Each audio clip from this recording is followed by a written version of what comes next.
Cool. So now we're live on Facebook and YouTube. Awesome. Cool. So we can start off, man. So welcome to Famous When I'm Dead, where artists share their stories about how they thrive while they're still alive. I'm your host, Sam King Davis, and I'm very honored to have this next guest. Dom Lay is a concept artist, writer, builder of worlds.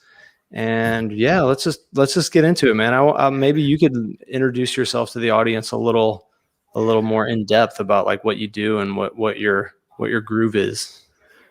Yeah, thanks for having me, Sam. Really happy to be here this morning. But yeah, as Sam said, I'm a concept artist and illustrator here in Irvine, California. I've been doing this for about 7 years now. So it's been quite a journey since 2014. That's when I first started doing all of this. And yeah, been doing like freelance projects. I'm doing like my personal projects on the side.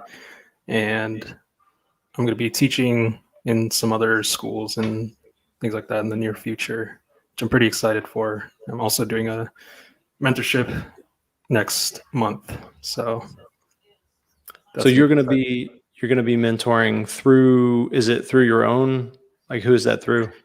Yeah, it's just my own personal Nice. mentorship that's going to happen. And then in the fall, I'm going to be teaching at Brainstorm School, which will be in Burbank, California. Oh, I haven't heard of that school. What's up with that? It's a concept design school that's run by John Park. I don't know if you know him. I haven't heard the name though. Okay. Well, he's like really big in the industry, the concept art industry at least. So, yeah, he's like the founder of that school. Nice. Yeah. So you started 7 years ago. Did you graduate from, like, what was your education, or how did you get started? Yeah, so I went to a really small private college called Laguna College of Art and Design. Before that, I went to community college for about 3 years or so because I was still trying to find out who I was as a person and just, juggling between different majors like computer engineering and like math and graphic design. And I realized like I didn't like any of that stuff and I'm not good at any of that stuff. So I figured, okay, maybe I'll just try art because that's kind of what I grew up with and like what my parents saw that I had potential for. So I was like, okay, maybe I'll just invest into this major. So in spring of 2017, that's when I applied to Laguna College of Art and Design here in Laguna Beach, California. And from there, that's when my whole artistic career changed entirely. Before I was like kind of self-teaching, learning online by myself through like free YouTube videos like Proco and Psychra. I don't know if you know Psychra back in the past. I haven't heard of that one. Yeah, he's one of the OGs, I guess. But yeah, all those like free YouTube videos I've watched, like learning art and stuff, and then I realized like at a point I was getting kind of limited in my learning, so I was like, maybe I'll have to start paying for content now. So I just invested in like some Gumroad tutorials and learned from there. And so at Laguna College of Art and Design, it was kind of... Well, can I stop you because I have a question about that? Go ahead. So, like, this is a big thing. I think that people who are trying to improve their art or learn, like deciding, I think that people kind of generally just go to YouTube and try to learn whatever they're learning. And that's natural because it's free, but Yeah. It's just so scattered. Like, you can get pieces and stuff, but like, can you talk about maybe like how you decided that it's just time to start paying for courses? Right. I feel like a lot of YouTube tutorials, it's really just surface level stuff. A lot of artists, they don't want to show you all the secrets because it's free content, and a lot of paid content gives you more like in-depth tips and tricks, I guess. So I was like, okay, I think that's the point where I was like, I need to invest in something more into my education, because if I'm paying for school anyways, I might as well just pay for, courses online. I feel like that's the same thing. Mhm. And And it's yeah, I paid just up front. You don't have this massive student loan. You cough it up front, and then you have your yeah, education right there. right. And it's a lot cheaper than like traditional art school. Most tutorials are maybe $5 a pop. Some are $100, or not $100, but $500 for like a whole term of maybe 6 or 7 weeks. So it's pretty good budget. Like, I know Schoolism has those courses, and Nomon obviously has a lot of courses for concept design or animation, biz dev, that sort of stuff. Mhm. Uh, so that's what Yeah, I wanted to invest in. In the I just took a course in with the School of Motion for motion design, and that was 8 weeks, and that was like that's sweet. $700. Yeah, But man, it's like I learned so much in 8 weeks. I just there was just no way that I would have learned all that, and especially with like the kind of pressure of the projects and the deadlines and stuff. yeah. I feel like that comes with a traditional art school, the deadlines and pressures of trying to finish projects on time and turning them in, and worrying about grades and all that other stuff that you don't want to deal with in academics. Yeah. But yeah, at LCAT it was like a 4 year long journey, but I only went there because I needed to get a degree for my family. And we all know, like, as an artist, you don't necessarily need a degree. Your portfolio kind of speaks for yourself. But Mhm. in my case, I had to go, for my parents, because they helped me for school, and so I owe it back to them to like go to school for them. So I did What that, do and you I mean just they helped you for your like your primary school, or what do you mean? Is that what you mean? for college, for Oh, like okay. So they tuition and stuff, and yeah, yeah. okay. So they're So like, we saved and worked for this. You're gonna do this. yeah, so Yeah, I yeah. don't really have much of a choice. So I was okay. I'll just go to school then. So I went from 2017 to graduating this last spring, and yeah, it was quite a wild ride. And I think around 2018 was when uh, I started experimenting and finding my voice and my overall look and feel of my art today. And Can I ask you about your school experience? Like, sure, have you looked at your portfolio before and after the 4 years? yeah, it I mean, it changed must a be lot. huge difference. Yeah, yeah, So it had a because lot of value. Yeah. yeah, because previously, like, I was experimenting a lot with different types of artwork, like not necessarily like mediums of artwork, but different genres of art. And I wasn't really centralized or focused into like one specific thing. Mhm. And then my instructor, his name's Scott Flanders, he like took me under his wing and he mentored me in 2018, I would say. And he helped me really like carve my voice out and um, find my voice for this project that you see on ArtStation, which is called Journey to the East. And I guess we'll Before I want go into to, that. sorry to keep interrupting, but I want to, No for worries. people who are popping in, can we put in the chat, can you put your link to your art station and maybe Instagram or something so people can find you? Yeah. You want me to just put it in the comments?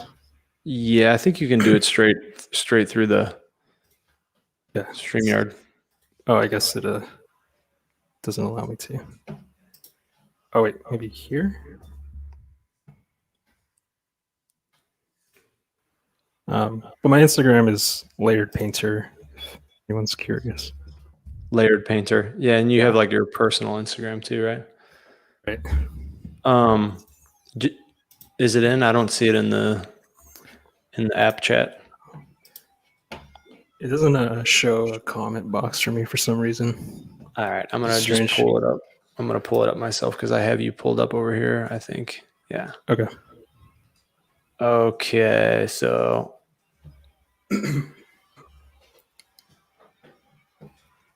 yeah, so there you are.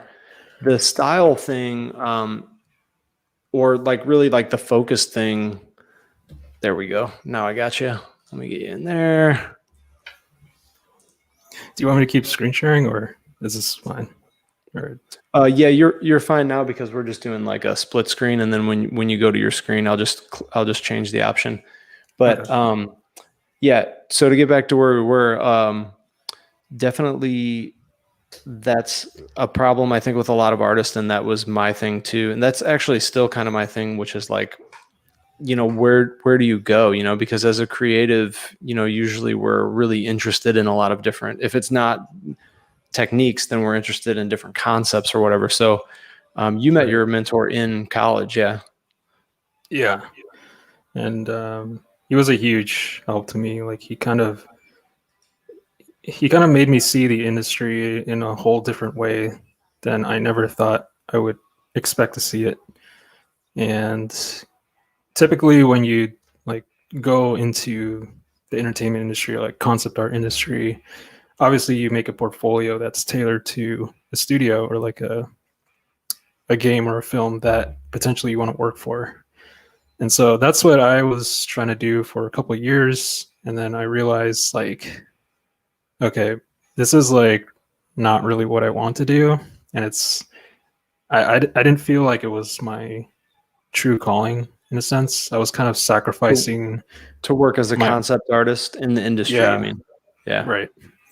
I felt like I was sacrificing my own artistic values to like just earn money for the sake of earning money, but not actually like cultivating my voice as an artist. It's kind of just like, okay, I'm just gonna do art for a little bit just to get a job, and then what? Like what's after that? It's kind of just I I felt empty a little bit Mhm. after realizing that. Yeah. So yeah, my mentor he was like, why don't you just create things that call to you instead of what you call to a job or something. And I think I came to a point where I lost my identity as an artist because I was doing so much artwork just to get the job that like I This was after college. this was during college still. Oh, So okay. So you were doing freelance work while you were studying. yeah. So I was doing 7 courses while doing freelance, and then I was working on my personal projects, just the Journey to the East, intellectual property during college. So Mhm. it was a lot of work to juggle around, but I don't know. It was like kind of a blur. I don't remember how I managed all that Yeah, work. It man, I was can just totally relate to that. Like when I was in yeah, college, I actually had just started. I quit a different job and just started a business, and then I was going to college full time. And when I look back at my college years, I'm like, I don't really remember anything. It was so much work. yeah, It's interesting that you call it intellectual property. I mean, I know that's what it is, but it's interesting that you refer to it like that. I wonder if that's just because of your influence with school and going to a concept design school. yeah. I think most artists call it that, like their personal projects. It's just a Mm, fancy way of saying personal project. yeah, yeah, It's also called IP for short. yeah. But yeah, essentially, this is what most concept artists do. They like to world builds. They like to build characters and places and things to see. So everything kind of comes together in a cohesive uh, story, I guess.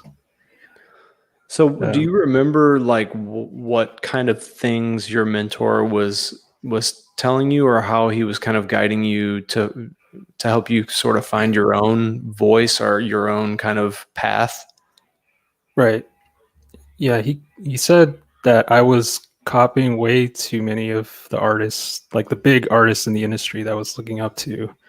And I told him like, I want to be like this guy, or I want to be like this guy. And he was like, why do you want to be like those guys? Why don't you just be yourself? But to me, I was like, I don't know how to be myself. Like, how do you be you? You know, that was like one thing that I was struggling with. Like, how do you cultivate your own identity as an artist? Like, because I was just looking at things that were looking cool out there, like the styles and the fancy brushstrokes and things like that. I wanted to emulate that, but I didn't think like, okay, that's cool and all, but what about myself? Like, what kind of story do I want to tell, or what kind of message do I want to put out there into the world that comes from me? So I think after that point, he was like, why don't you dig deep into your childhood and try to find things that influence you, try to find things that sort of call to you on a daily basis that you go back to. And How did I you was like, do that? okay, How did you dig into your childhood? I mean, did you just reminisce about, or did you talk to your parents or your relatives or whatever? I just recalled back to all the media, like the films and video games that I've watched and played as a kid. But I've mentioned this a lot, but I really like the adventure genre. That's why a lot of the influence for my work comes from like Prince of Persia or like Indiana Jones, that Did you sort of ever stuff, or watch like Mighty Max? Mighty Max. Wait a minute, how old are you? I'm 26. Oh yeah, you're too young for Mighty Max. It sounds Okay. cool though. Yeah. It was a boy who like he put his hat on, and he like as soon as he put his hat on, he like went to this other dimension, and he had this owl that was the wise owl, and he had this like He-Man guy that was like the strength, and like each different character had its own thing, and they went on these adventures. It was like That's kind of cool. an obscure show, but it was my favorite when I was a kid. Hmm. I watched like Mad Max, but that's not what you're talking about. I No, don't that's think. different. Yeah. So you're interested when you were a kid into the like adventure genre, Yeah. and so where did you go from there? From there, I wanted to make a story based around all those influences. So I thought for this particular project, Journey to the East, I was like, since I like this stuff, maybe I'll deep dive into um, a subject that people don't really paint as much that I've seen like in the industry, and that was Orientalism.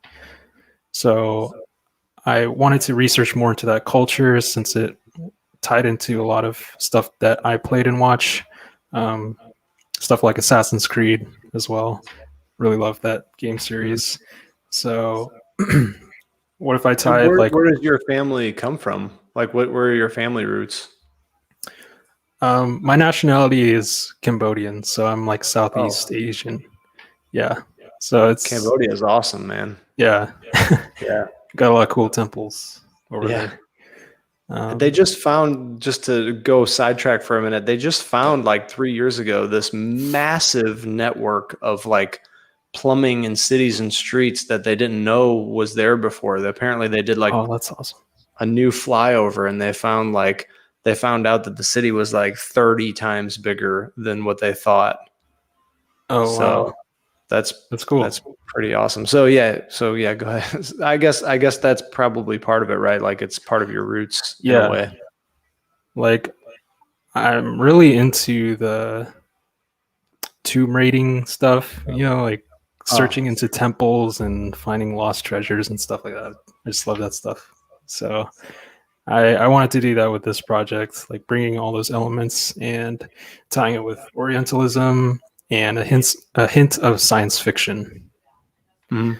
Well, And let's show some of your work. Let's yeah, just jump right into that. Let me should I share it on my screen or do you want to share on your screen? okay, so it's sharing now on my screen. Okay, I'll stop sharing.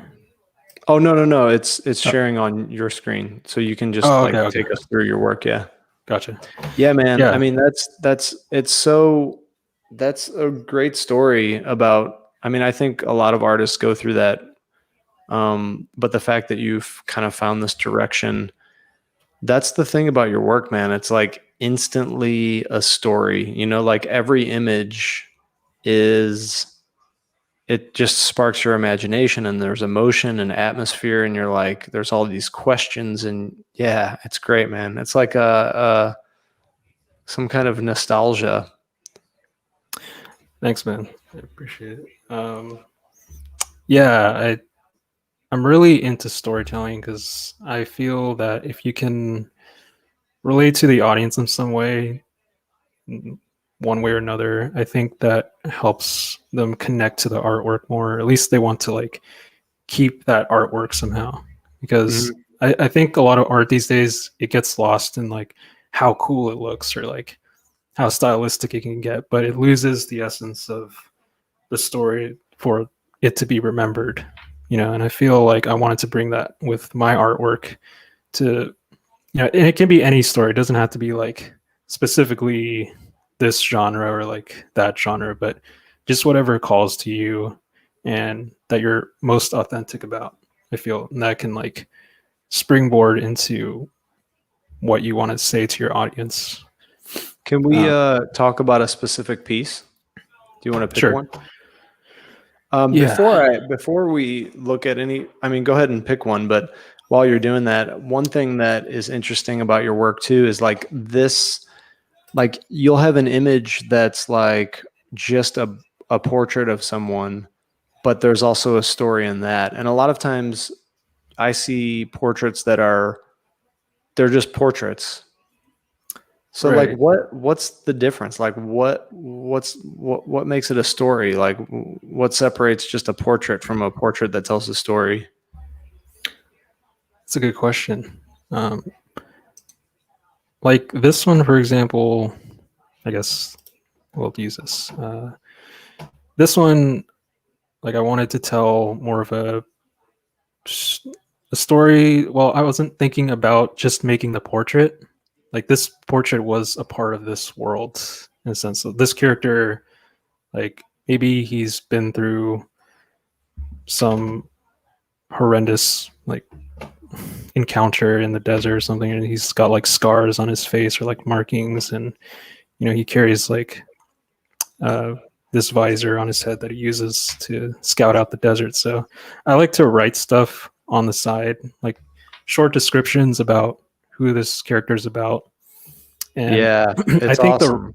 It really thanks, man. adds a lot to it. And I think the reason the writing is so good is because there's a saying like poetry is not what you write, it's what you leave out.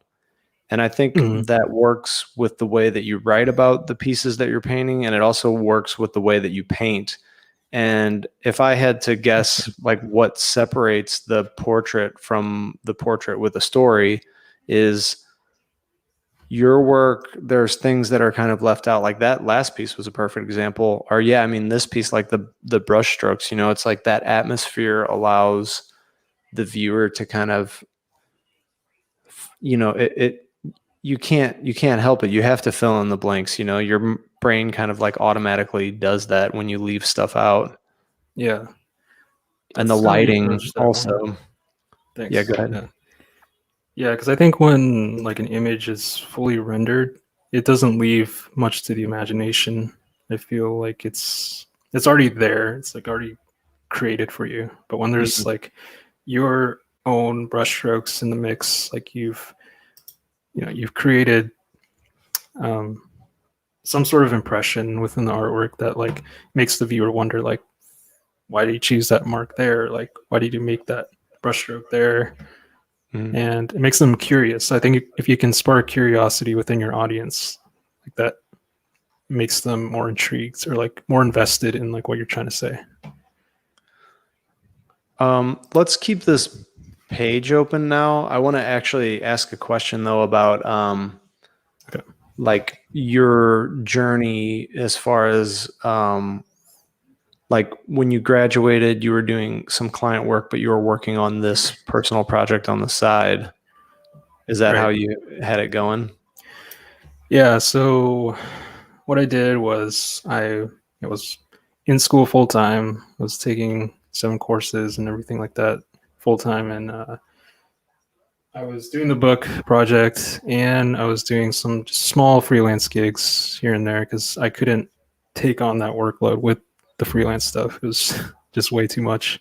So how did you Um, do? Were you like, I guess you were going to school in the morning, and then when you got home after you chilled for a minute, you like got jumped into your personal stuff, or how did you have like a set schedule?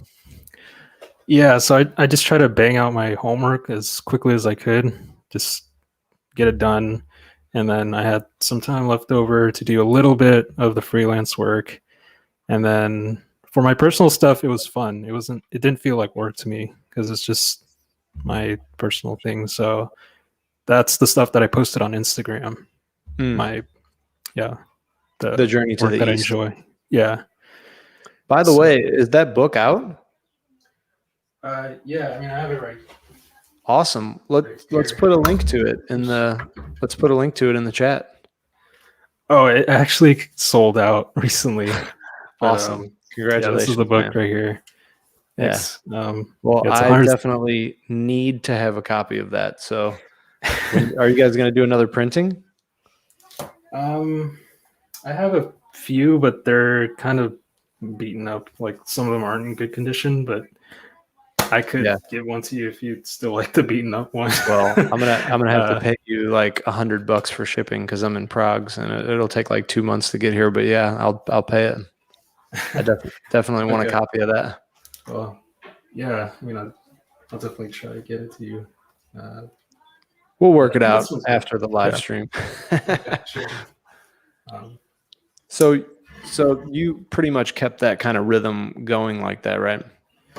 yeah, for about 3 years. That was like the length of the whole project. But in terms of juggling school and freelance, I took less classes over the terms because it's getting a bit too overwhelming. So I took maybe 4 classes one term and 5 classes another, so I could like get through it all. I do want to Uh, jump back into, I definitely want to talk more about the work, but I kind of want to go a little bit into this um, this kind of thing that I think artists do, which is like we tend to overwork ourselves. Um, I yeah, noticed on your art station, you had, you talked about meditation and exercise and stuff. Um, one question I had for you is like, how important is that stuff to your work? Like, how do you feel like self-care affects your productivity and your effectiveness as an artist? yeah, I think it's really important. Uh, I feel artists underestimate the power of um, your endorphins. When you get those running, you can start to get more energy for yourself and like get a clear mind so you can produce better work. So I try to like exercise twice a day if I can, both in the morning and at night. Just like go What do for you a run. I'm sorry.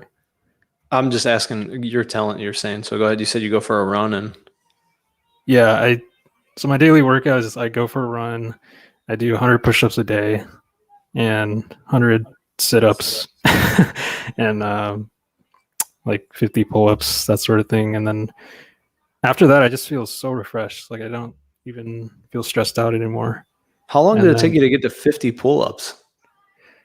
oh, probably about like in within an hour or so. I would feel. Oh no, I mean like a month or Oh, 50 pull-ups, like not at one time, but like, maybe 5 at a time.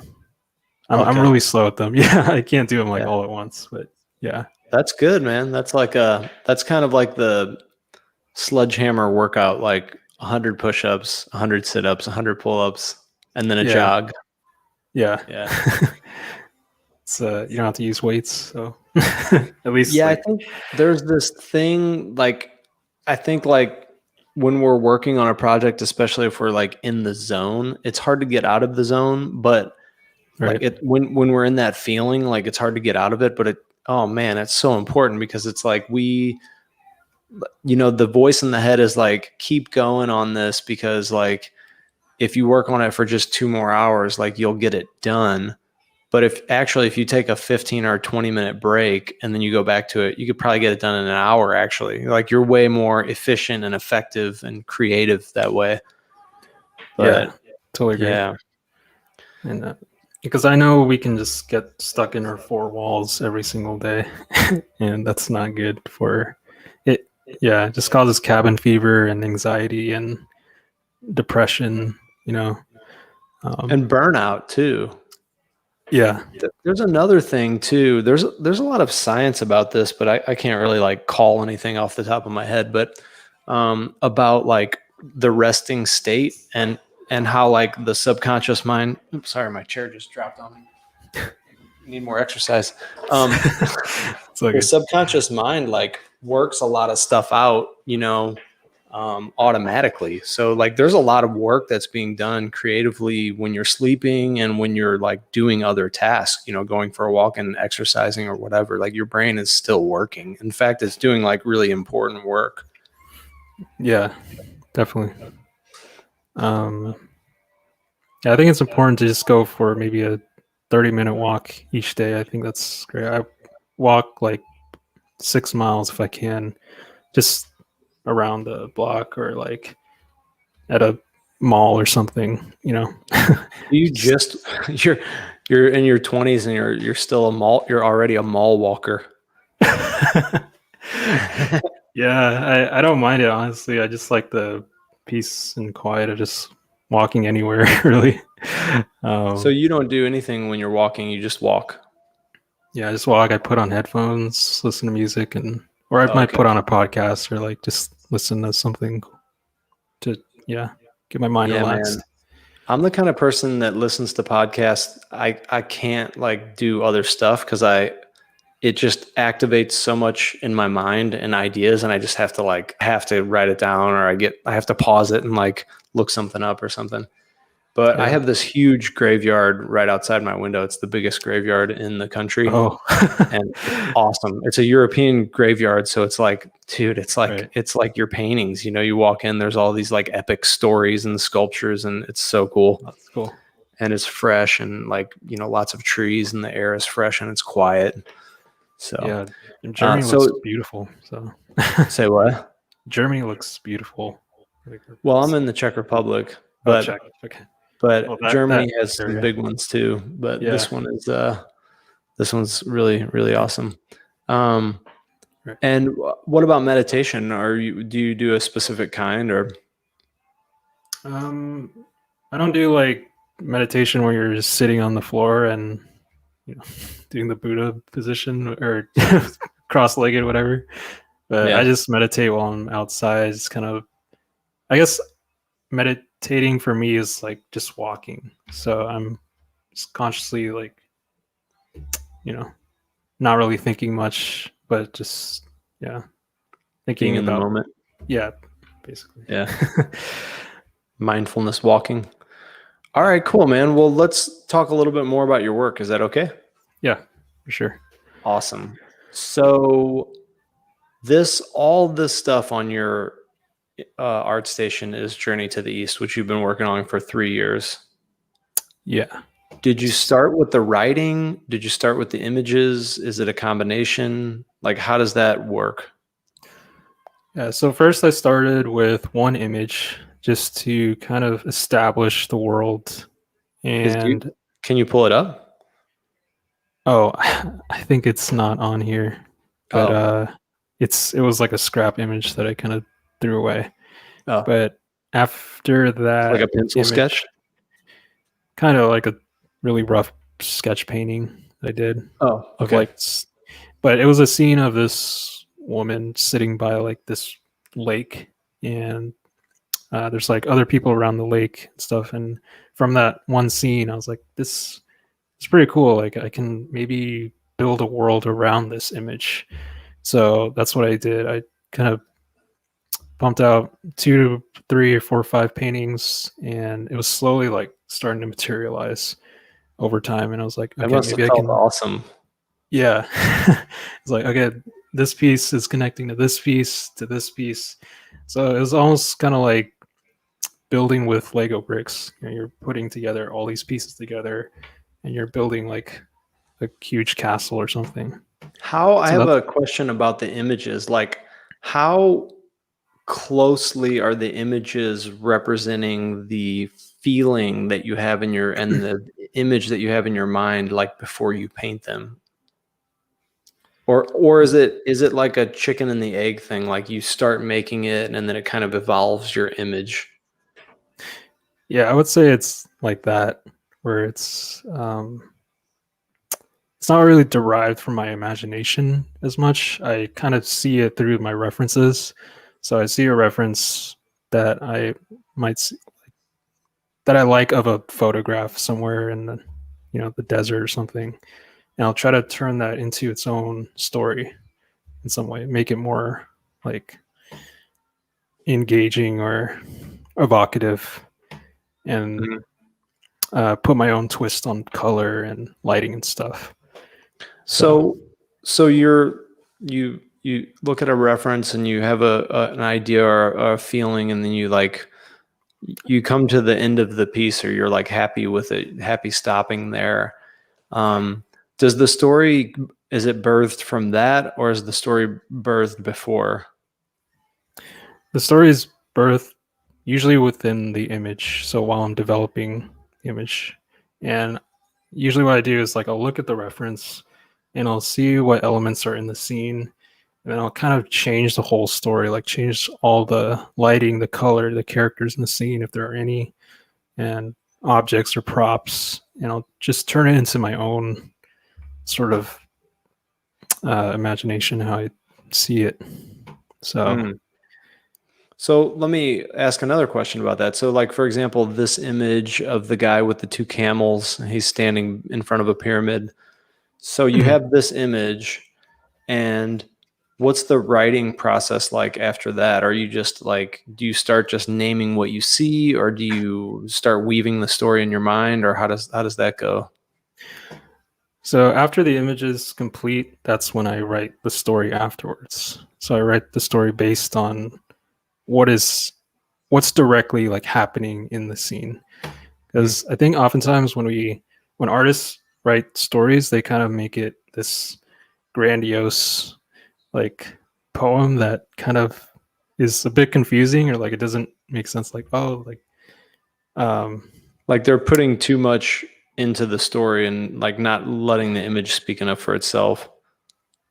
yeah, or it's like the language is too flowery.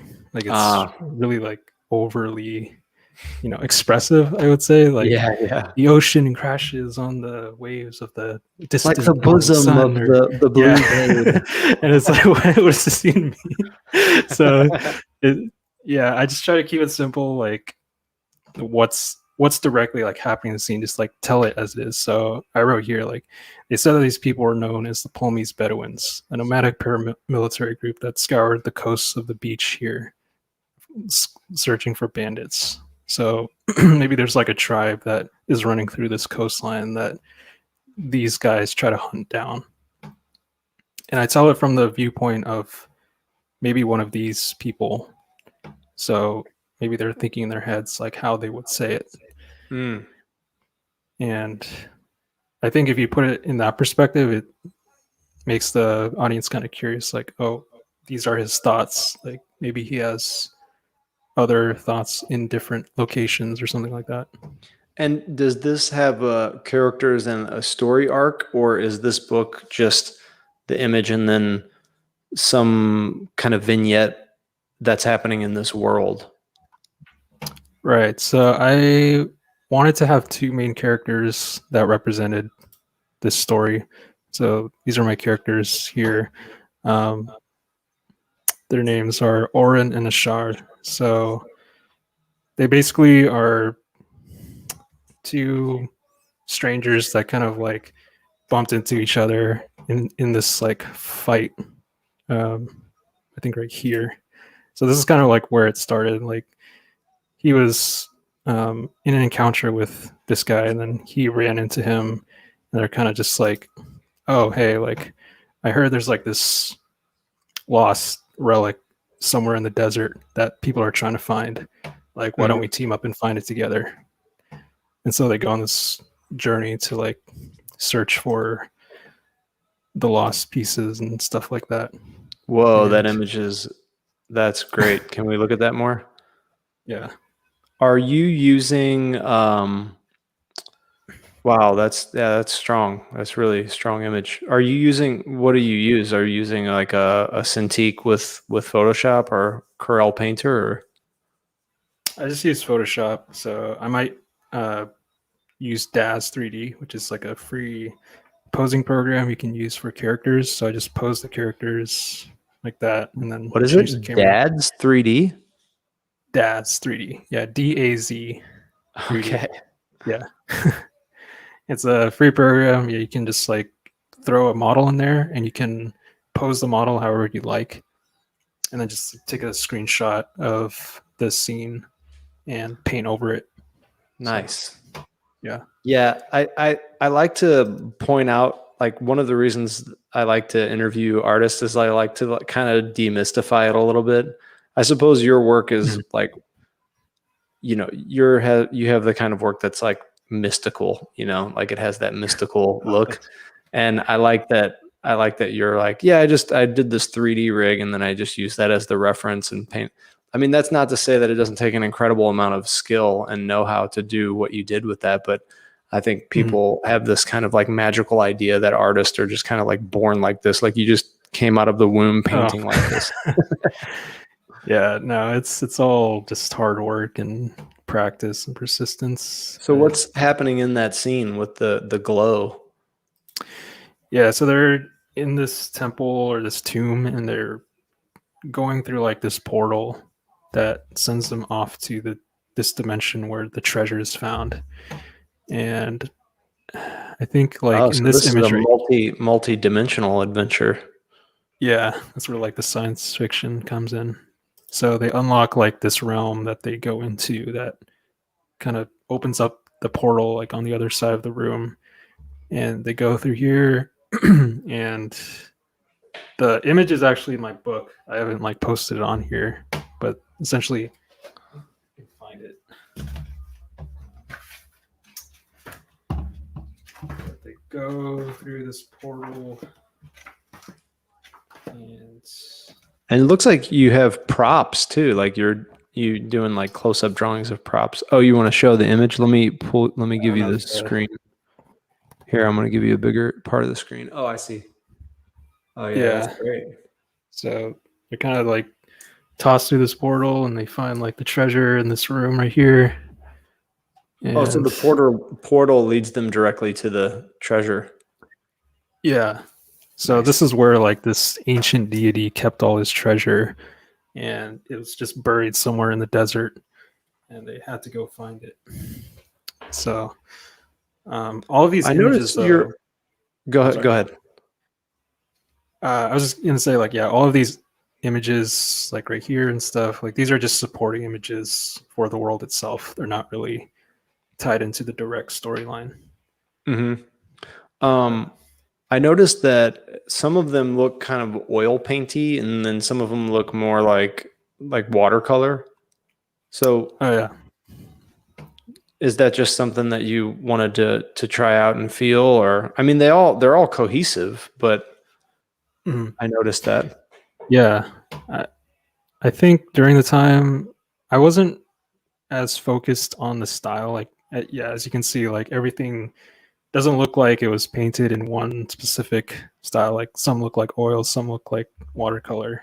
But I think that's like what I wanted to go for, because in a sense, like the world is my style, I guess. It's not like the style itself, Yeah. you know what I mean? Yeah, the lighting and the environments and Yeah. yeah. Like the story itself is the embodiment of like my voice, essentially. So that's how I wanted to approach it, instead of just a style that's akin to me in a way. And you just wanted to like the props, like you made those props. Can we see one of the props? Sure. Yeah. Yeah, see, that's like you did that in a 3D program, huh?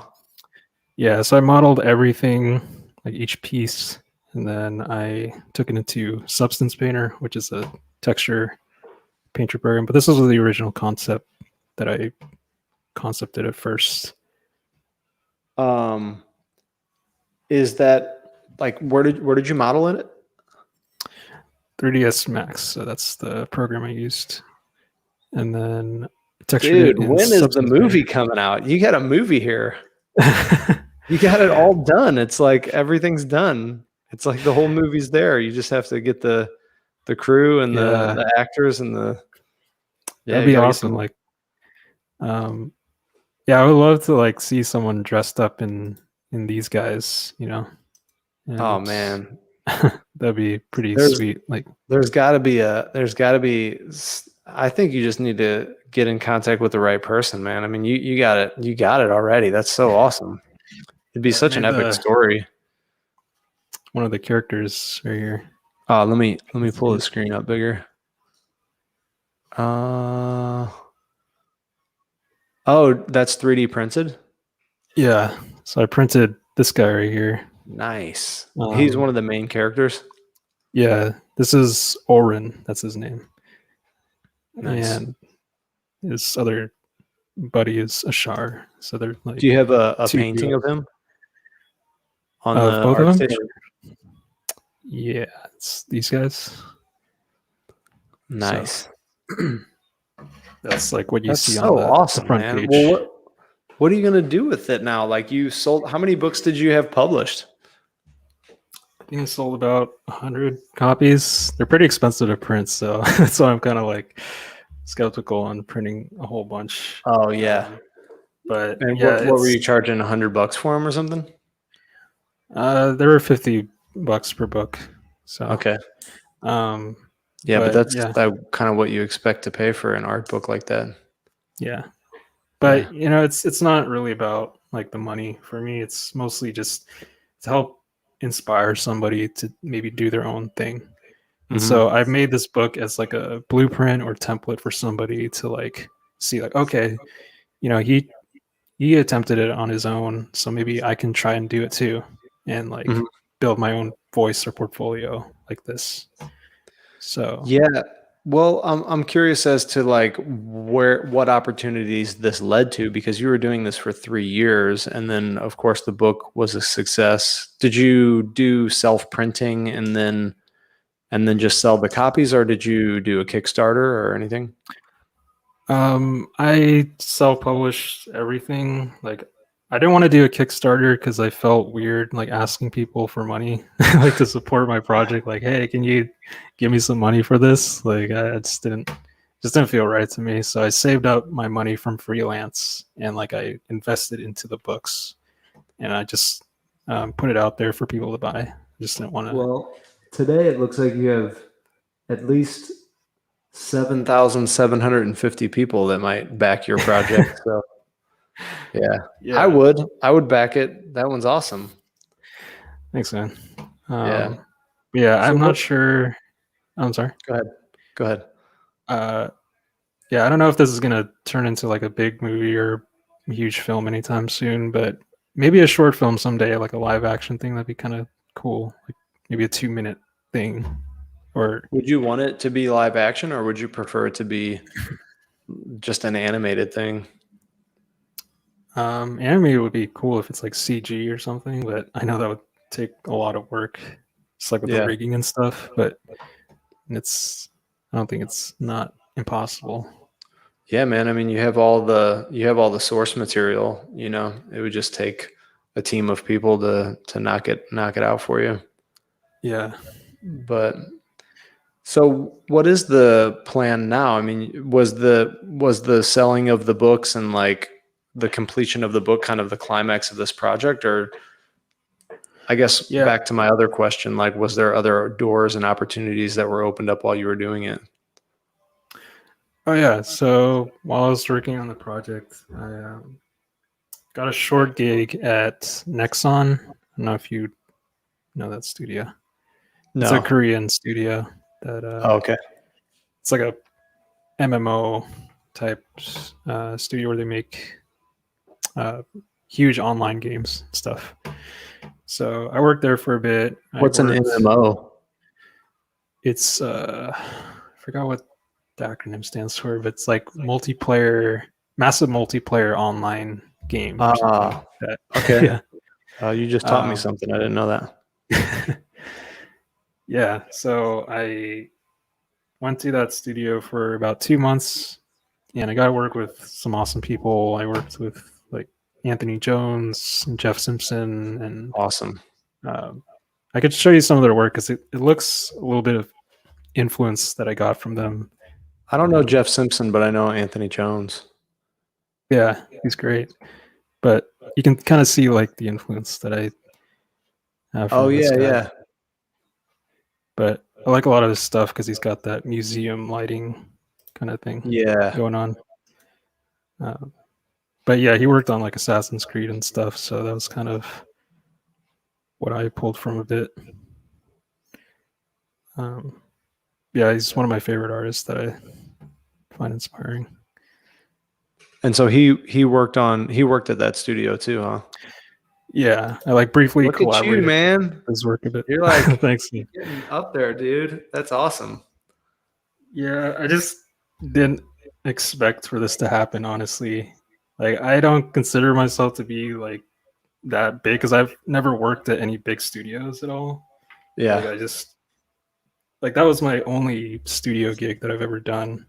And the rest of the whole time I was just working on like these personal projects. Like these projects have led me to like these opportunities, like the Proco thing too, and like other stuff.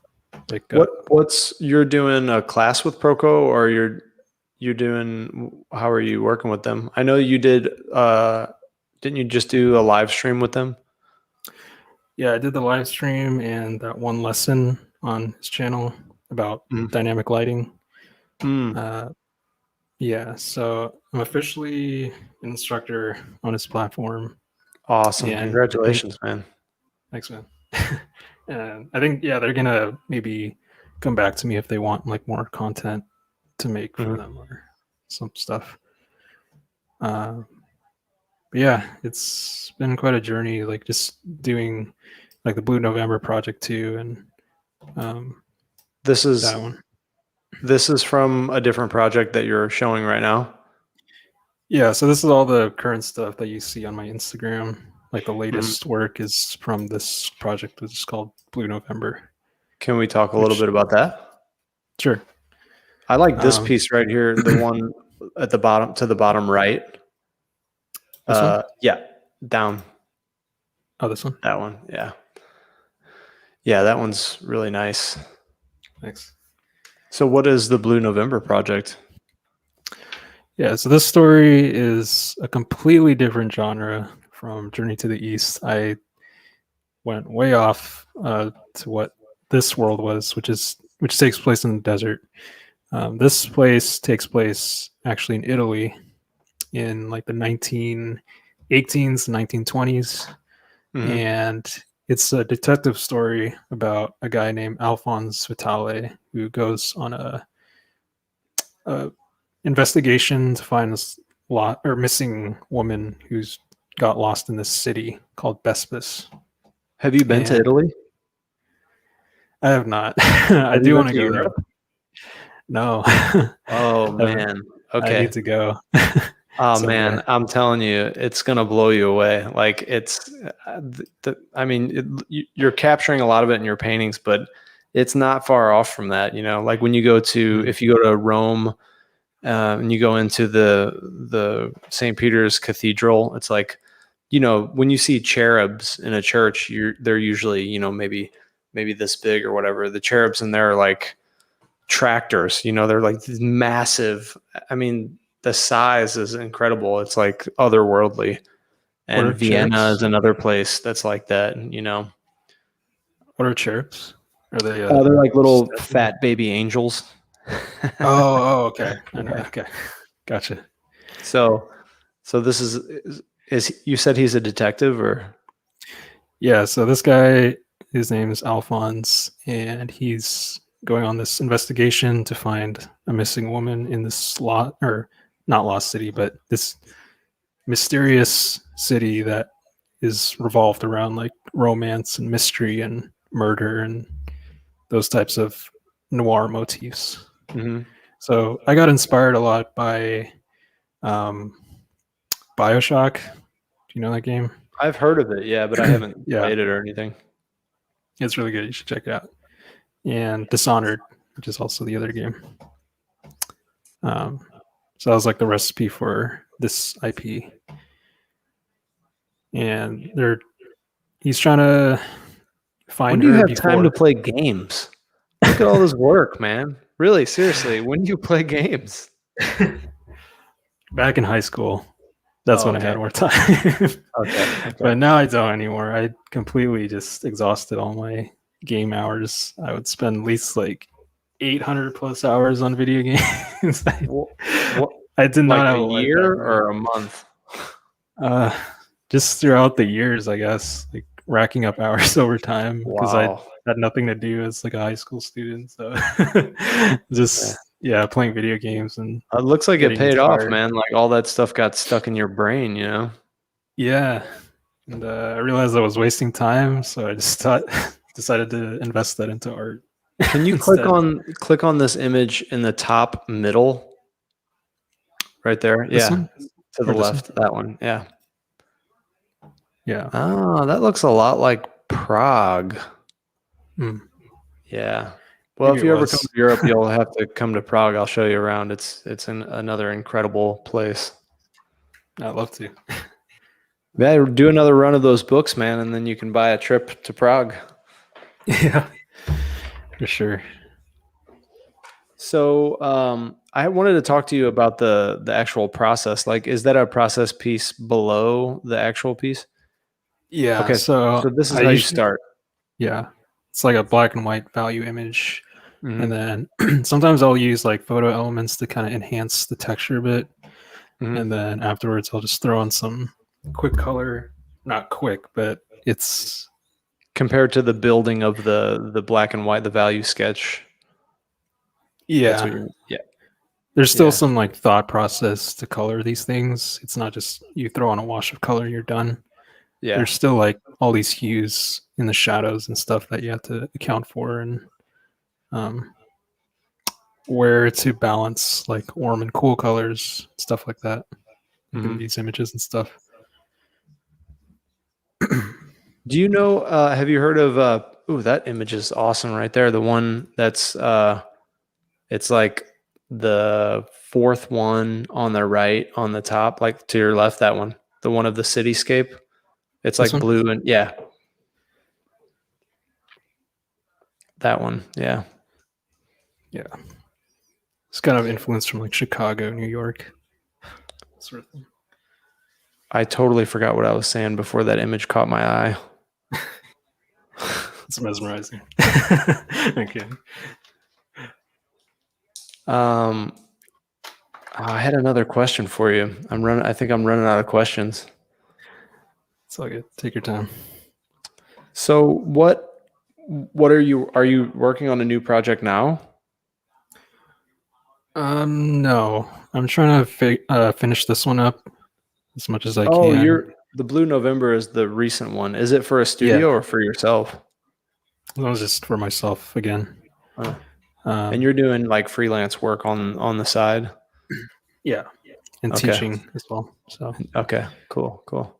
So yeah, I plan to just keep pumping out IPs if I can. If I have, I don't know what age I'll stop, but I want to do this for as long as I can, and just try to put these projects in people's hands so they can hopefully do their own stuff too.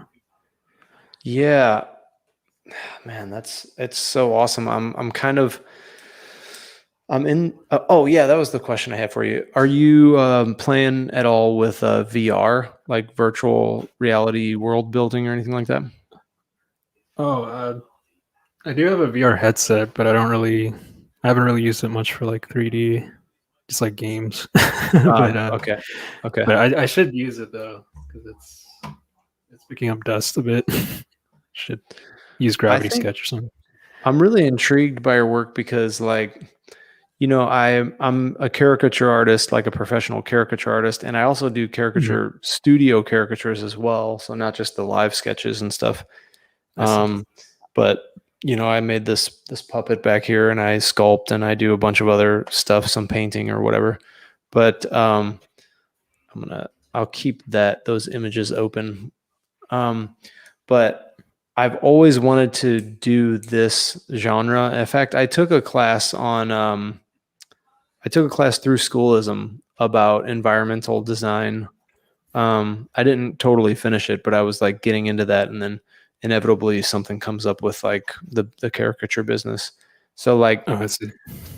I'm really like, it's hard for me to accept that I don't have time to like work on this kind of project. I mean, maybe someday in the future I will, but I just love this.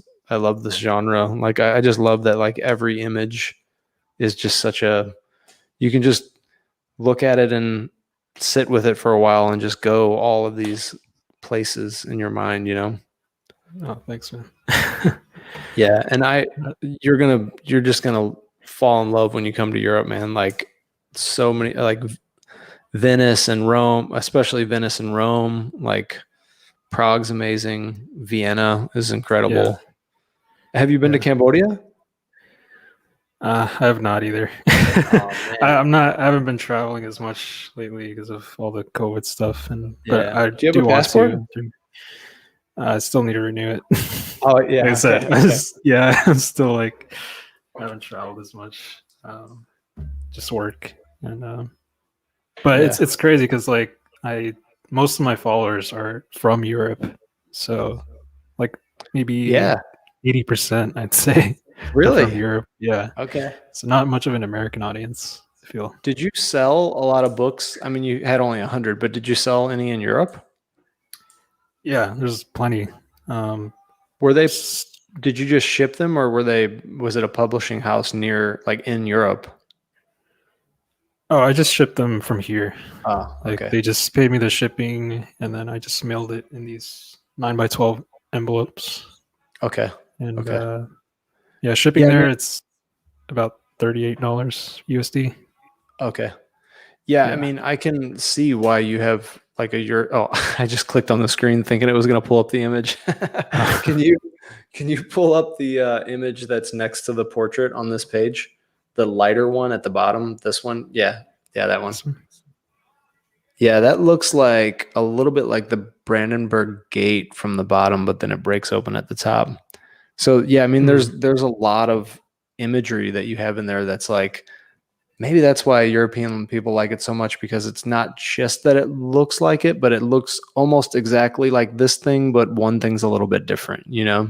I And wanted it to kind like make them reminisce about that a bit, and then yeah, kind of branch off that culture and pay homage, I guess, yeah, to this the scene down culture. here is awesome too. The museum lighting and stuff.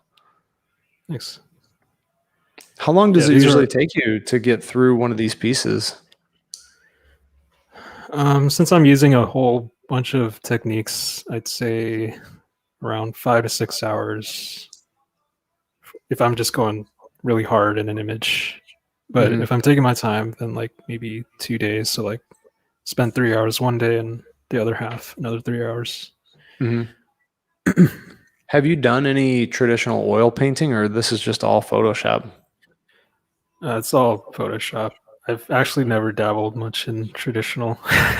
Hmm.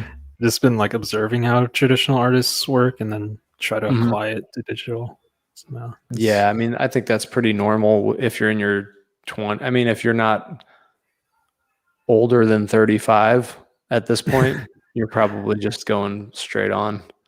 I know very Yeah. little people like at that are around your age that even do that anymore. And even for me, it's like I'm starting. I like to paint with acrylic and I like to work with clay, but Mhm. I don't know, man. I know I just need to like just bite the bullet and go digital. I've been working on the iPad a lot. So, Right. yeah. Is there And I'm going to anything get the that VR headset and do some VR sculpting with that actually. oh sweet. But as far as sculpting goes, there's nothing that even comes I mean, I suppose it's the same with oil painting, but when you sculpt with your hands, it's like totally a different experience. For sure. Yeah. It's a lot more intimate, I guess, is probably the best way to put it. Yeah, because you can feel the material like through your hands and the smells and stuff like that, which Yeah. I don't personally like as much, but I know some people like the smell of oil paints or clay or whatever. So where is this project going to go? Are you going to kickstart this one? Or are you going to publish more books?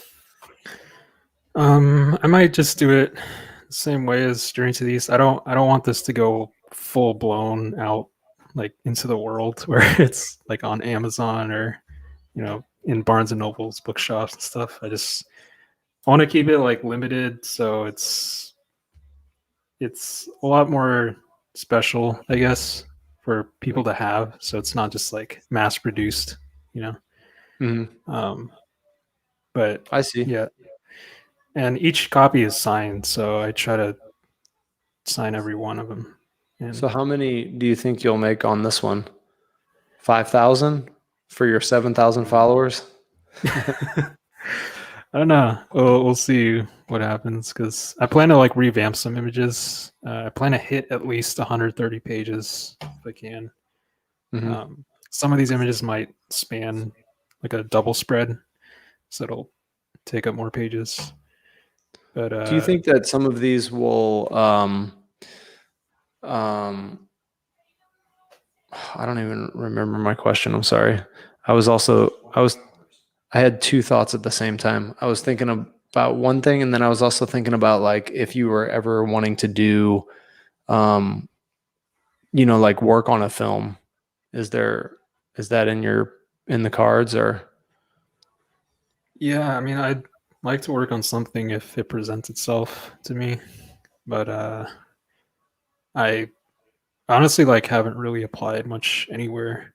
Like I've just been hyper focusing on these things, Mm-hmm. and like the opportunities have been coming my way, just focusing on what I'm doing. So I didn't really have to apply much like initially, but if I have to apply, then I will. So probably do that. Yeah, I remember the question, by the way, which is like, do you think that this one's going to take you 3 years?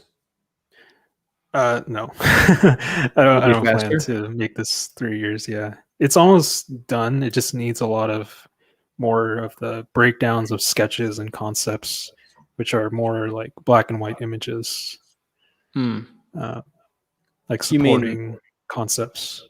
oh, so you're going to put what do you mean, like the black and white sketches to support? You're going to include those in the book? Yeah, so you know how like art books they have like the final images and then they Mhm. have like concepts that break down like certain pieces or Mhm. like so for example maybe this one it might have like a different view of this plaza that Mhm. I'll concept out in black and white, Mhm. and I'll probably Oh, do okay. that for a couple images so it has more content around it. Did you learn anything from James Gurney I have or his like book, the Color and Color Light and Light. book? Yeah, Yeah, I have it too. it's great. Is that where do you feel like you got most of your color and lighting from that, or was it from school or from your mentor or what? So it's kind of funny. Like I actually learned how to do color from this one artist. His name's Ahmed Al-Dori. I don't know Okay. if you know him at all, but No, but I will look him up. Is yeah, Ahmed yeah, Al Al-Dori, A L ALD? D O O R I. Okay. Yeah, but he had one tutorial on color basics, just like a basic color tutorial, and I learned how to do color just from that. Just from that That's one awesome. tutorial, like I learned color like automatically. It's like crazy. Yeah, see, But that's the thing about learning from YouTube. It's like, they'll teach you a piece of this or a piece of that, but they'll skip over like the whole like value discussion. Yeah, values are really important. I think Marco Bucci was. Do you I know was Marco just Bucci? thinking Marco Bucci. Yeah, he was recently on the live stream on Proco. Uh, you gave like a quick shout out to my work. I was not. I was totally caught off guard when you mentioned me, but um, yeah, he talks about how like he kind of works with the color and the values at the same time. Hmm. Um, like my process is a bit different, where I'm like working about 80% in values, and then I throw the color on after, Hmm. which I think both processes are pretty good on their own. Yeah. There's not like one wrong way or a wrong way to do it. Hmm. Um, but the values just help to separate the contrast elements, and you don't get confused like with the color when you're Hmm. working on it at the same time. Are a lot of the colors like are they overlaid, or like how are you inserting the hues into the value sketch? So what I'll do is I'll have the black and white, and then I'll use a color mode layer on top of the black and white sketch, and then I'll just do a wash of color, like the warm oranges here, and then like some blues here, and then I'll collapse all the layers on the top of the stack, and then I'll just paint like some. I'll pop these hues in manually, like the blues here and like the orange here, and like these oranges Oh, here. so you're collapsing like the washes and then you paint over the washes. Yeah, I can cut and that out then if you want. I can cut that secret out, or we can we can make the I audience pay mean, for that. no, that's fine. I've already like mentioned it a lot of times, so it's already out there, I guess. But yeah, I use Well, a that bit of really color dodge to pop these out too. So, okay. Yeah, I can see the color dodge in there. But yeah, that's I mean, I think that that is how you're getting that atmosphere, right? Like with those washes. yeah, because it looks transparent, like the feel of it. It's not like Hmm. oils where it's like opaque. You can't really see through the pigment. It's like this. It's like I'm glad you clicked on that one. I was just thinking about that one. I wanted to say uh, something about it. There's have you heard of the Pantheon? yeah. Yeah, in Rome. Yeah, it's like from 500 BC or something, and like this was before Christ, so they had all of these gods that they worshipped, and Mhm. they're in the Pantheon. It looks almost like this, and they're lined up around it, and it's the circular Mhm. building, and it has like the Oculus hole at the top. And Yeah. yeah, that I immediately thought of the Pantheon when you saw it. It's still there, man. That's the crazy thing about Rome. It's like 2,500-year-old building, just perfectly Yeah. intact, you know. It's crazy. And it's actually like sunk into the ground. Like I'm not sure if they Wow. built over the years, they like built up, or over the centuries, they like built up the ground around it, but it's like lower than everything else. Um, Mhm. Yeah, and the cool thing about that is they would have like sacrificial fires in the middle, so they would burn an ox Wow. or whatever, like in the center of it, and the heat from the fire would go out directly in from the hole in the top of the building, and the heat like pushed rain out. So if it was raining, like no rain would actually go in, even though there was like this big hole. Oh, that's So interesting. it's an incredible building. Yeah. Wow. I'd love to see the Colosseum one day in Yeah. Rome. Yeah, that's awesome too. I would recommend if you ever do come to Europe, definitely like just pay for the tour guides because they can be kind of expensive, but man, they weave like really they can create a lot of great stories and images and just with the Yeah, history. Yeah. for I sure. I'll mean, keep that in mind. like I suppose you're an artist. The first time I saw the Sistine Chapel, I was like crying. I was like weeping looking up at it. Uh, And I guess you kind of know you're an artist whenever like that happens, but yeah, it's just so magnificent. Like the amount of hours put into like those pieces, at least like in the past. Just everything was all traditional.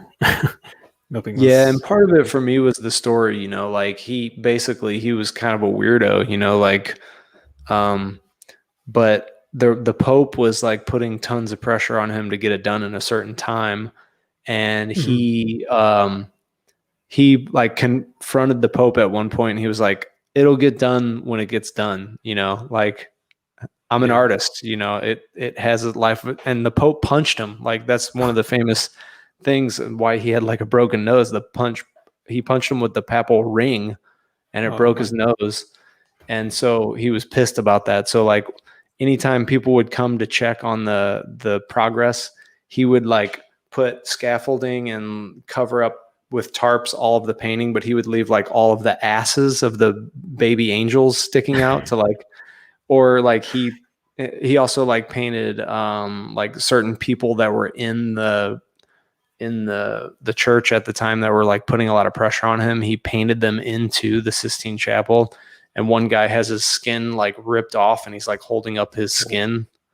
And so he like painted he basically like roasted these people in the painting, and it's still there, so like that story was cool too, because it's like, yeah, like the renegade, the artist like wins in the end, Yeah, that's nuts. Yeah, I heard something about that where Michelangelo, right? Yeah. Yeah, he was forced to do that. Yeah. I mean, it just shows how like artists, they're not, I guess, renowned for their work as much. Like some Even back artists, then. they Yeah. have to go through so much to just get even an ounce of respect. Yeah. I mean, that's part of the name of the podcast, Famous When I'm Dead, So hopefully we can change I like that. that name. Yeah. So is there anything that you want to plug? Anything you want people to check out aside from the art station? And I think that's pretty much it. I have my own podcast on YouTube. It's called Really? Lightshare Podcast that I'm doing with two of my buddies. Nice. We're trying to make that pop. So yeah. Well, we'll put that. I'll add that in the show notes too. So definitely send that over to me so people can check that out. So what's the podcast about? It's about concept design, or? Yeah, we just kind of interview different concept artists and talk about different aspects of art, like burnout and stuff, or how to market your work, or discipline and getting creativity, stuff that you'd hear, like motivational stuff for artists, I guess. But we're hoping to maybe in the future launch like our own products through that name, Lightshare. Make our own tutorials and stuff too, if that ever comes about. But so what is it? What's the name of the podcast? It's called Lightshare. There's no space in between. Just Lightshare on YouTube. Okay, cool. Should be on screen. It doesn't show up on screen, huh? Let's see. Oh, here we go. Like that? See, I'm not sure I can see it, but Okay. It's just Lightshare. Yeah. Lightshare podcast. Okay, cool. Right. You could just find it on YouTube, or do you have a audio version of it? It's just on YouTube for now. Okay. But it's that, and then my Instagram and our station. I don't really use too many social media accounts since it gets too crazy for me. But so try to keep it minimal. Are you like, have you ever thought about making the book of it like just doing a third party? Oh, you want to keep it like rarefied, like you want to keep just those 100 copies out? Yeah. Okay. But who knows? Maybe if the Blue November one sells well, I'll get more copies, more than the Journey to the East one. But after this project, what I'm hoping to do is, I guess I'll spoil it now, but I'm going to do a volume 2 of Journey to the East. So that's going to be another adventure in the future. And that's going to take place actually in Southeast Asia. So there's going to be a lot of jungles and green type of color palette stuff. So I'm excited for that. That's actually another technical question that I didn't ask. Like, did you did you create a separate color palette or a color? What do they call it? A palette book or what's that? What's the term for that? You know the term for that, right? Palette book. It's like I forget what they call it, but it's basically just a color palette, like for the whole story. Color Or key, like or what? is it? It's called like a color key or Yeah. Did you key create a something. color key for the book before, or did that evolve on its own too? I think I just wanted to keep this color scheme like a warm color scheme Mhm. for just like a desert setting. It's obviously like warm, and for this setting, it's like blues and oranges mostly for this project. Yeah. This was inspired by another artist that I like called Thomas Schaller. If you look him up, he's got like that reminiscent sort of style, but yeah, I love his work a lot too. Thomas Schaller. Yeah, Thomas Schaller, Schaller. Okay. Cool. I'll check them out. You have classes too you can promote, right? The mentorship deadline already passed, but I'll have Uh, more like in the future that I'll announce later. But yeah, the brainstorm school thing is coming up this fall mhm. around September. So And you have something on Proco? You have a course on there? not currently, just the Oh. YouTube videos that I've made Oh, I see. for now. Okay, cool. Yeah. Well, man, thank you so much for your time. It's been awesome talking to you. It's great to like get a little bit more into the work and stuff. And Yeah, yeah, appreciate it, Sam. yeah. Thanks for And I'll having me on today. send you an email. We can chat about because I'm definitely going to pay for that copy of that book. I definitely, if you're cool with that, like if you do have an extra copy, yeah, Yeah, I don't care if it's banged up, I'll pay for it. I'll get it ready for you. Cool. Thanks, man. So yeah, thanks for your time. And I look forward to seeing what you do in the future. And, hopefully we can have you on again at some point. And yeah, I'll check out the podcast too. If I can find time with this baby. Baby is, yeah. For sure. Yeah. Cool. Yeah, All right, we'll man. definitely keep in contact. So Okay. yeah. All right. Thanks, again. Dom. Dom Lay, everybody. See ya. Cheers. Should I leave the stream or?